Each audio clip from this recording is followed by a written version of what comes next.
Alors, bonjour à tous et à toutes. Nous nous retrouvons dans Luminaire avec notre équipe de choc, notre trio, pour pouvoir parler aujourd'hui d'un thème vraiment particulier. Et ce thème, c'est la perversion de la pensée, la perte de cohérence même dans l'incohérence. Et donc là, moi, ça me fait penser au labyrinthe.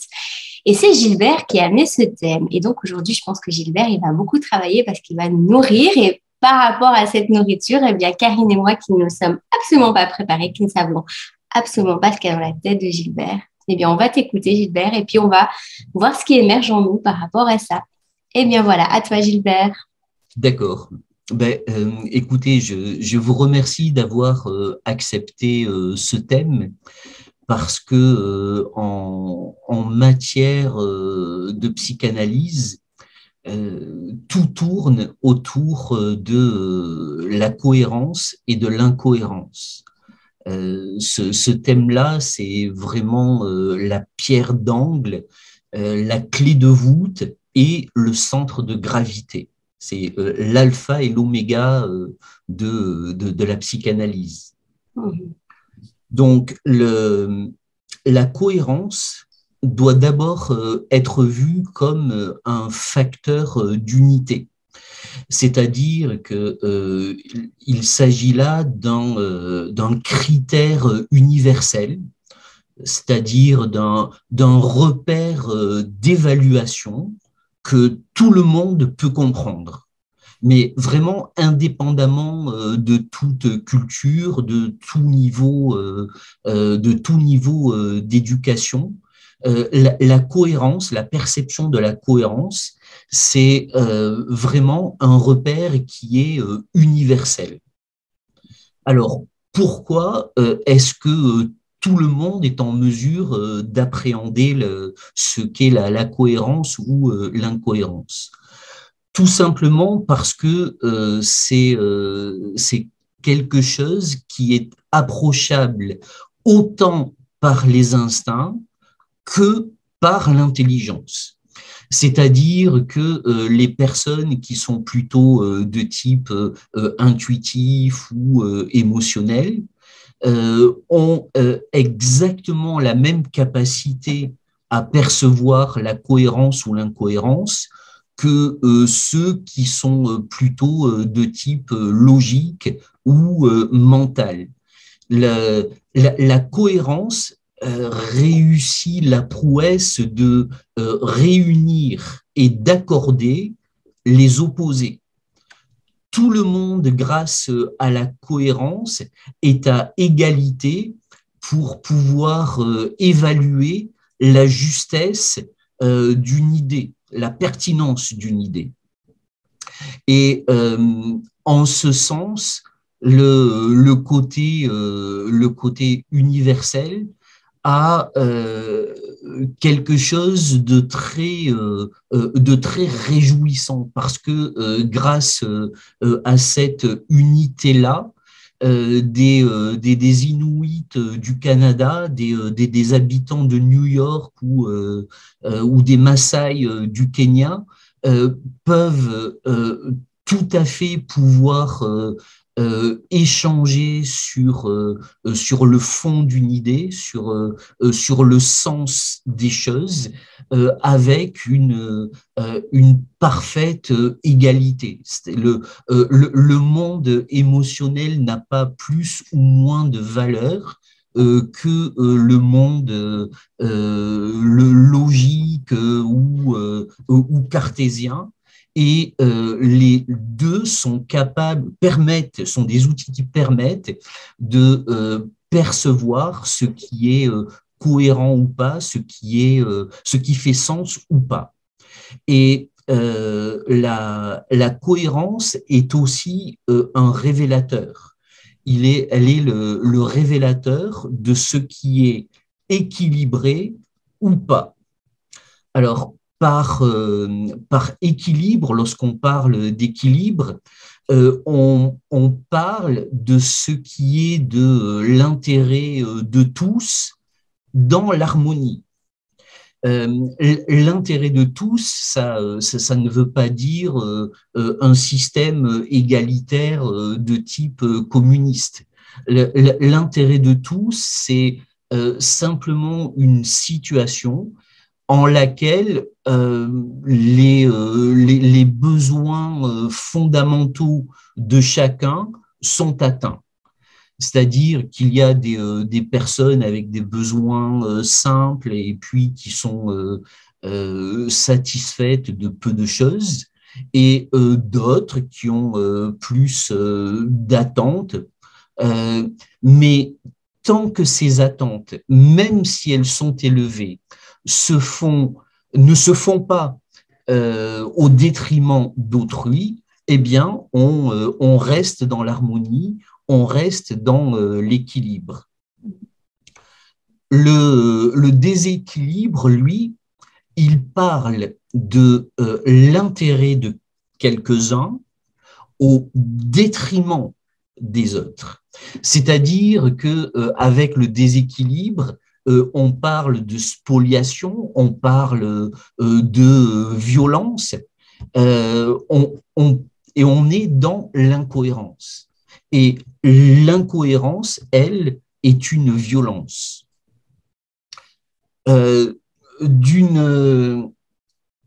D'une façon ordinaire, normalement, l'incohérence, la justice ne devrait pas pouvoir tenir. Il ne le devrait pas parce que l'incohérence heurte notre ressenti, elle heurte notre intelligence, et pourtant, nous pouvons constater que depuis des années et des années, parmi les gouvernements qui sont en place, il y a de multiples incohérences, il y a de multiples spoliations, et bizarrement, tout cela tient, tout cela continue. Alors, comment une telle incohérence peut-elle perdurer? Eh bien, ce qui permet à l'incohérence de tenir, c'est le discours justificateur. Et c'est là que nous apportons la notion de perversion de la pensée. Le discours justificateur, c'est une construction mentale, c'est la fabrication d'un dogme malhonnête, d'une idéologie qui justifie pourquoi il est bien fondé qu'une certaine forme d'injustice et de violence sociale doivent perdurer. Et en dernière analyse, en bout de course, le but de l'incohérence, c'est l'instauration de la loi du plus fort, c'est-à-dire l'aboutissement de la violence comme système de relations entre les gens. Et lorsque on parle de gouvernements qui manient l'incohérence, donc qui manient l'injustice et donc la violence sociale, on parle d'un gouvernement qui crée de la violence, mais qui aussi induit la violence de la révolte. C'est-à-dire que on est dans la fabrique de deux violences qui se nourrissent l'une l'autre.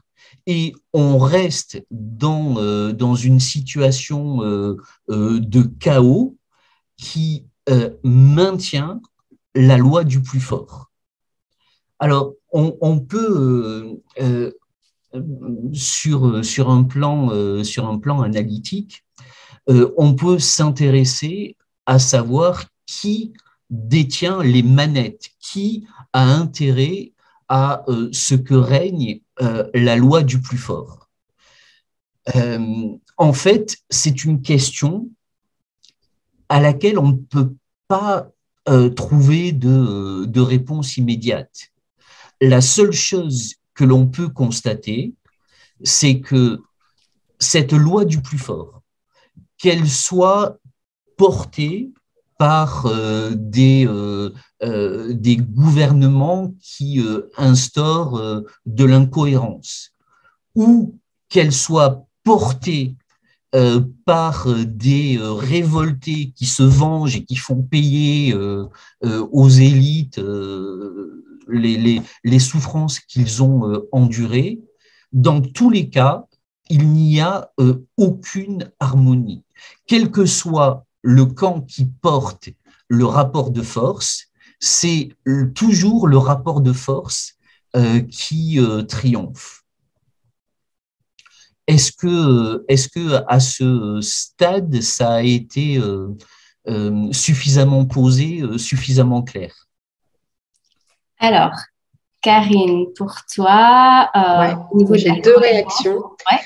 La première, c'est l'écho par rapport au thème du vivant qu'on a abordé la dernière fois, où ça me fait penser à ce dont on parlait, cette boussole intérieure que nous avons, qui que nous soyons ou d'où nous venons, peu importe, mais cette capacité à ressentir ce qui est juste.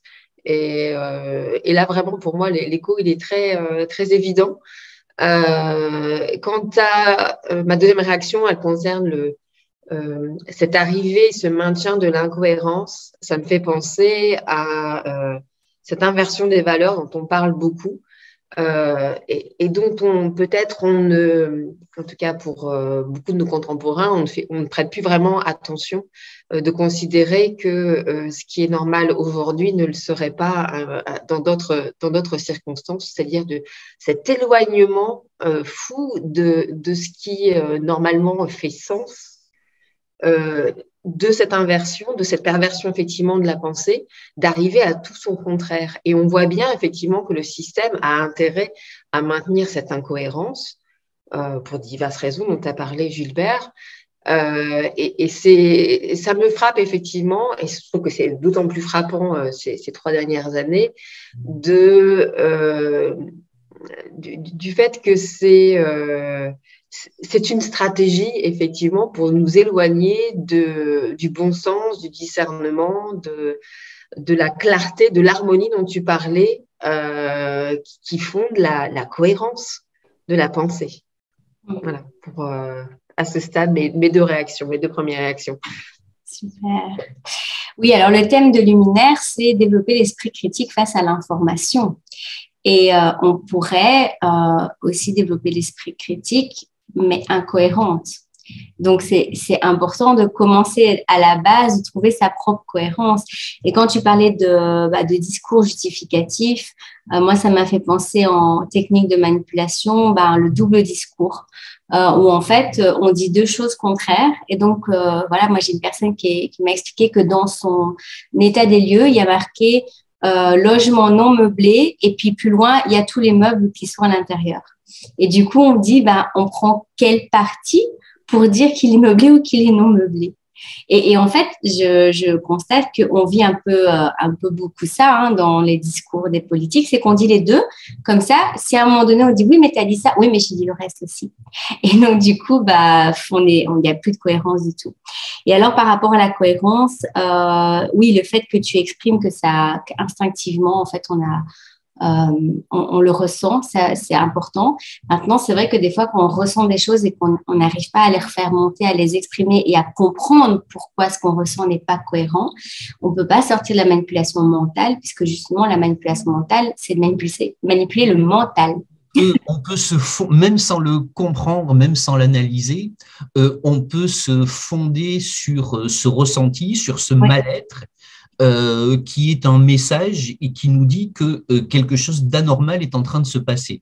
Même si on ne sait pas dire ce qui est anormal, cela suffit quand même, ce ressenti, pour se déterminer contre ce qui est en train de se passer. Tout à fait. Donc ça, on peut le faire de manière instinctive, de manière émotionnelle, mais du coup, si on veut argumenter pour prouver que c'est pas juste, eh ben, là, ça peut devenir compliqué pour les personnes qui sont moins dans le côté mental. Voilà, c'était un apport que je voulais mettre parce que toi, tu parlais aussi que l'émotion, l'instinct, tout ça, c'est pas plus ou moins. Et je pense qu'on a vraiment besoin de nos 3 centres pour être dans cet alignement. Et donc, ceux qui sont plus dans les stratégies mentales, bah, c'est pas évident pour les personnes qui sont dans l'instinctif de faire comprendre pourquoi il y a une incohérence. Après, c'est vrai que pour le ressentir soi-même sans protéger, c'est OK, mais malheureusement, on vit dans un monde très mental et donc il faut aussi, souvent, il faut justifier. Est-ce que tu parlais du discours justificatif?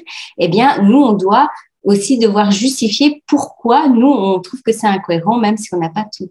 Donc voilà, c'était juste un apport que je voulais apporter qui exprime qu'il y a des personnes pour qui c'est compliqué de pouvoir se faire entendre au niveau de la justice et toutes ces choses-là parce qu'il faut rentrer dans leur logique à eux qui est déjà, comme tu nous dis, déjà incohérente. Donc quelque part, comment retrouver la cohérence quand on est dans de l'incohérence de l'incohérence.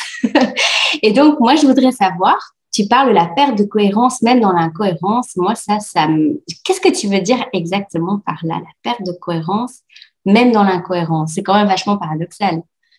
Oui.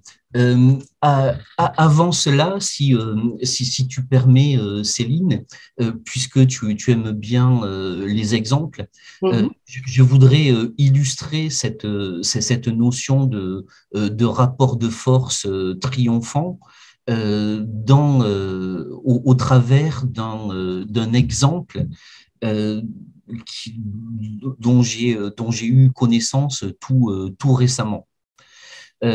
Cela se passe dans un centre de détention dans le quartier mineur. Et il faut savoir que les relations entre surveillants et jeunes mineurs sont exécrables. Il y a beaucoup de provocations, beaucoup de violence dans les 2 camps. C'est-à-dire autant les surveillants ont de l'agressivité et de la rancœur vis-à-vis des jeunes, que les jeunes ont de la rancœur et de l'agressivité envers les surveillants. Et dans ce contexte-là, il y a une amie à moi qui est enseignante dans ce milieu et son cours devait se terminer à 11h30. Et elle était avec ses mineurs. Et figurez-vous qu'à 11h10, 2 surveillants ouvrent la porte, font éruption dans la salle. Le premier reste dans l'encadrement de la porte et croise les bras, et l'autre vient s'asseoir sur le coin d'une table. Et tous les 2, dans une posture arrogante, manifestent du fait que ils sont pressés et que au plus tôt le cours se terminera, au plus tôt on ramènera les jeunes en cellule et au plus tôt ils auront la paix. Dans ce cadre-là, l'hostilité des jeunes a commencé à monter et par contre, leur professeur n'a strictement rien manifesté. C'est-à-dire que dans un contexte comme celui-là, le professeur a l'autorité pour dire aux surveillants maintenant c'est bon, l'horaire c'est 11h30, vous partez et vous revenez à 11h30. Mais ce professeur n'a pas agi comme ça. Ce qu'il a choisi de faire, c'est d'ignorer les surveillants, de continuer son cours comme s'ils étaient transparents, comme s'ils n'existaient pas. Et les jeunes ont suivi, c'est-à-dire que eux aussi ont joué le jeu et ont fait semblant que les surveillants n'étaient pas là ou étaient transparents et n'existaient pas.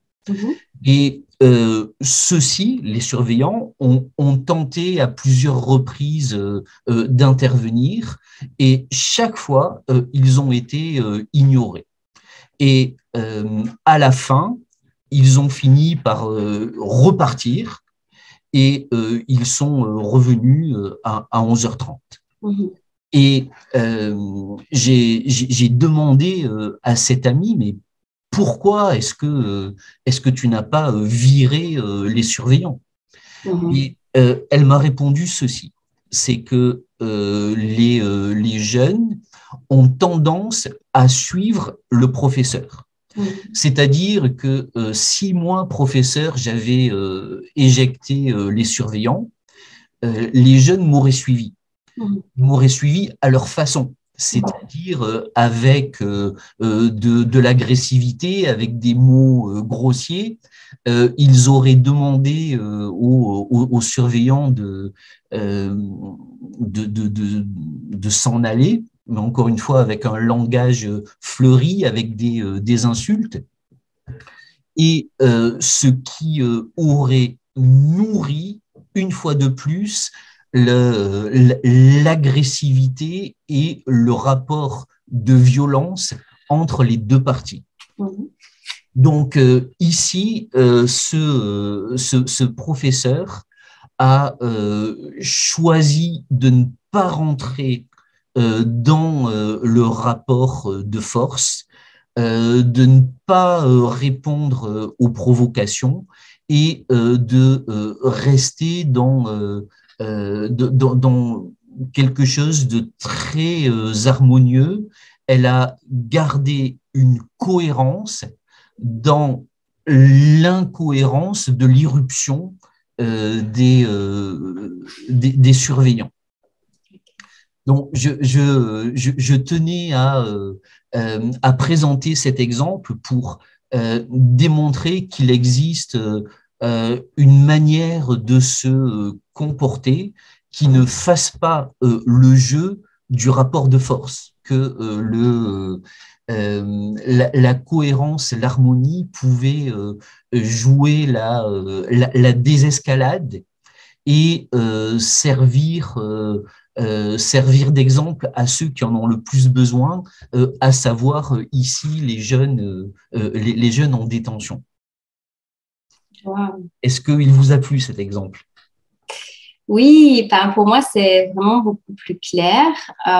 Donc là, tu as pris l'exemple de la cohérence dans l'incohérence. Et donc, si on fait l'inverse de la dame, ça aurait été la perte de cohérence. Et donc, oui, là, ça me parle de l'intérieur, l'extérieur. Et ton intériorité à toi, finalement, dans ce que tu exprimes, c'est retrouver sa souveraineté, en fait. C'est avoir le pouvoir sur soi-même et que si à l'extérieur, c'est pas cohérent, mais nous, on peut rester vraiment alignés par rapport à ça ou perdre notre propre cohérence face à l'incohérence. Et c'est vrai que finalement, quand on ne sait plus où on va, comme on dit en Belgique, on n'a plus de chemin avec soi-même, donc on part dans tous les sens. Ça veut dire qu'on panique quelque part et qu'on n'arrive pas à se centrer sur soi et que l'incohérence de l'extérieur a eu pouvoir sur nous-mêmes. Donc, j'adore ton exemple, c'est vraiment génial et ça m'éclaircit sur les thèmes de ce que tu as apporté. Merci beaucoup. Karine. Moi, je trouve que maintenir sa cohérence aujourd'hui, ça représente un vrai défi. Justement parce que face au fait que la pensée est totalement pervertie et qu'on prend pour cohérence ce qui est incohérent, c'est très difficile de garder son positionnement, de garder la tête au clair dans un monde, grosso modo, qui a accepté que oui, ce qui est de l'ordre de la désharmonie et l'harmonie. C'est orwellien tout ça, hein. Évidemment, et dans cette inversion, dans cet inversement des pôles, si on peut dire, cette boussole intérieure que nous avons tous, elle va être d'autant plus importante, mais c'est là où c'est aussi un vrai défi à mon sens, c'est parce qu'on est évidemment, on le voit bien, de plus en plus coupé de cette boussole, on en a parlé aussi dans le thème du vivant, donc c'est de se le rappeler, de se réapproprier cet instinct-là, parce que et la technologie et on va dire l'entraînement de la foule à considérer finalement que ce qui est incohérent serait la nouvelle cohérence, nous amène à quelque part à nous détacher, à se sentir sans doute de plus en plus seuls et à maintenir cette position là. C'est pas du tout évident. Enfin, c'est de se rappeler de manière presque voilà, primaire, mais moi je ressens quoi, qu'est-ce qui est juste pour moi, qu'est-ce qui est bon pour moi, au-delà, indépendamment de ce qui de ce qui va être défendu par X personnes. Donc c'est pas facile, mais pour moi c'est essentiel de maintenir que voilà qu'il reste des défendeurs de la cohérence et de ne pas se laisser entraîner par cette perversion terrible de la pensée. Tout à fait. Et d'ailleurs, c'est pour ça qu'on va passer aux outils. Et donc, le premier outil qu'on a en lien avec ce que Gilbert nous a parlé, c'est l'étude des mots, la psychanalyse. Bon, tu peux en parler un peu rapidement. C'est par rapport aux symboles et c'est par rapport aussi à ce que les mots viennent nous dire, à l'étymologie des mots. On a fait un travail là-dessus, par exemple, par rapport au bien commun, à toutes ces choses-là. Je pense que c'est vraiment quelque chose sur lequel il faut se rattacher parce que maintenant, les mots, ils sont en train de se transformer. On arrive en novlangue, hein, comme dans le livre de 1984. Et donc, moi, j'apprends vraiment à mes filles de dire, mais dans le mot grec, parce que oui, il y a le latin, mais grec d'abord. Dans le mot grec, qu'est-ce que ce mot vient nous dire en vrai? Et quand on commence à fouiller là, on s'aperçoit que finalement, les mots ne sont pas ce qu'on veut nous faire dire qu'ils sont. Donc, je trouve que ça, c'est déjà un outil fabuleux. Karine, toi, est-ce que tu vois un outil que tu pourrais donner pour qu'on puisse rester cohérent, même quand il y a de l'incohérence à l'extérieur? S'entraîner à faire ce que j'appelle, on va dire, un scanner de ce qui se passe en nous. Quand on parle de la boussole intérieure, c'est toutes ces sensations qu'on a, la boule au ventre, quelque chose dans la gorge, des papillons, des bourdonnements, etc. D'être à l'affût de tous ces signaux-là, le corps ne ment pas. Et donc tout ce qu'on ressent, d'écouter ces sensations là, au-delà des émotions, parce que on avait rappelé la dernière fois, et c'était juste que les émotions quelquefois elles peuvent être aussi quelque part trafiquées et orientées par rapport à notre programmation. Mais les sensations, elles, c'est ce qu'il y a de plus primaire en nous, quoi. Quand je parle du principe que le corps ne ment pas, c'est vraiment voilà, accepter que les sensations, ça va être notre première boussole et donc d'être à l'écoute de ça. Donc peut-être de s'éloigner d'une certaine technologie, d'écran, etc. et de se rappeler l'homme primaire ou la femme primaire, dans ce sens-là, évidemment. Hein. Et puis peut-être d'un point de vue aussi intellectuel, rationnel, puisqu'on a bien vu qu'il y avait ces deux côtés. En termes d'outils, je pense aussi à se rappeler de nos valeurs. Et donc, qu'est-ce qui est important à mes yeux? Qu'est-ce qui est ici peut-être bafoué et qui est donc pas OK pour moi, même si la majorité semble l'accepter. Encore une fois, cette incohérence ou le fait que cette valeur aujourd'hui soit complètement renversée. Et moi, j'en pense quoi? Donc, d'un point de vue instinctif, intuitif, et aussi d'un point de vue cérébral, positionné. Merci beaucoup, Karine. Gilbert, est-ce que tu auras un outil brièvement à proposer? Oui. Je pense que il est important d'avoir une certaine intransigeance par rapport à certaines valeurs et garder à l'esprit que partout où il y a de l'incohérence, de l'injustice, de la violence, il y a un loup. Il y a quelque chose qui n'est bon ni pour nous, ni pour la société, ni pour l'humanité. Et à partir du moment où on a cette information-là, il convient d'exercer une certaine prudence et de ne pas suivre la fureur émotionnelle que l'actualité sait si bien nous imposer. Le fait que l'actualité soit à ce point sur l'émotionnel, c'est pour nous amener des sensations qui submergent nos propres émotions personnelles. Du coup, ce que nous sommes n'émerge jamais et on est toujours emporté par les événements collectifs. Et les pensées perverses, les raisonnements biaisés sont toujours présentés comme des positions officielles qui appartiennent au camp du bien, qui sont justes, et tous ceux qui n'ont pas la même logique, qui n'ont pas la même sensibilité, sont nécessairement des ringards. Écoutez, ce n'est pas très grave si on n'est pas dans le moule collectif du plus grand nombre. Gardons vraiment à l'esprit que là où il y a de la violence, de l'incohérence, de l'injustice, il y a quelque chose qui n'est bon ni pour nous, ni pour l'humanité, ni pour le monde. Merci beaucoup, Gilbert. Eh bien oui, en fait, c'est de distinguer qu'est-ce qu'un groupe sain et un groupe malsain si on est dans des collectivités. Et moi, ce que je dirais pour conclure, justement, c'est de s'entourer des personnes qui sont dans la bientraitance. Parce que fuir la violence, c'est une chose, mais il faut aussi se créer aussi un espace de bienveillance sans tomber dans le pays des bisounours. Mais franchement, moi, c'est ce que je vis depuis plusieurs années et je reviendrai pour rien au monde en arrière.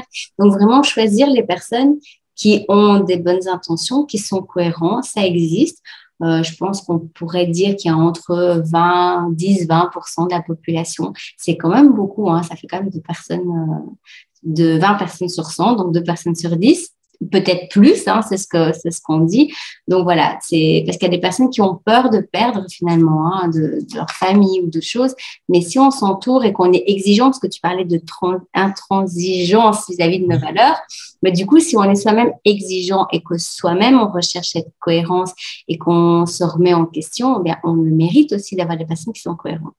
Et alors, ce que je voudrais dire aussi pour finir, c'est que l'incohérence, c'est quelque chose qu'on peut voir aussi entre ce que quelqu'un dit et ce que quelqu'un fait. Quand vous avez des personnes qui disent il faut se serrer la ceinture, mais que eux à côté ils sont dans les festins, là on est clairement dans de l'incohérence. Et donc même si l'humain ne peut pas être cohérent à 100%, parce qu'on sait que quand on est dans un stade d'évolution, on dit voilà, je voudrais manger mieux, puis je claque, on craque. Donc on sait bien que le changement, le chaos, c'est qu'on peut jamais être cohérent à 100%. Mais si vous avez une personne qui n'est pas du tout cohérente, vous êtes dans la violence. Donc, allez chercher des personnes qui sont dans la bientraitance et fuyez la non-bientraitance. Franchement, co-créez-vous un nouveau paradigme en choisissant et en étant intransigeant dans les valeurs de cette cohérence-là. C'est vraiment un premier pas pour sortir de tout ça. Eh bien voilà, aujourd'hui c'est fini. Vous pouvez regarder la vidéo sur le vivant. Il y a eu d'autres vidéos sur le transhumanisme. Je ne sais pas si vous avez encore, Karine et Gilbert, d'autres thèmes en tête. On a parlé du cerveau, la manière dont notre cerveau fonctionne au niveau de nos émotions.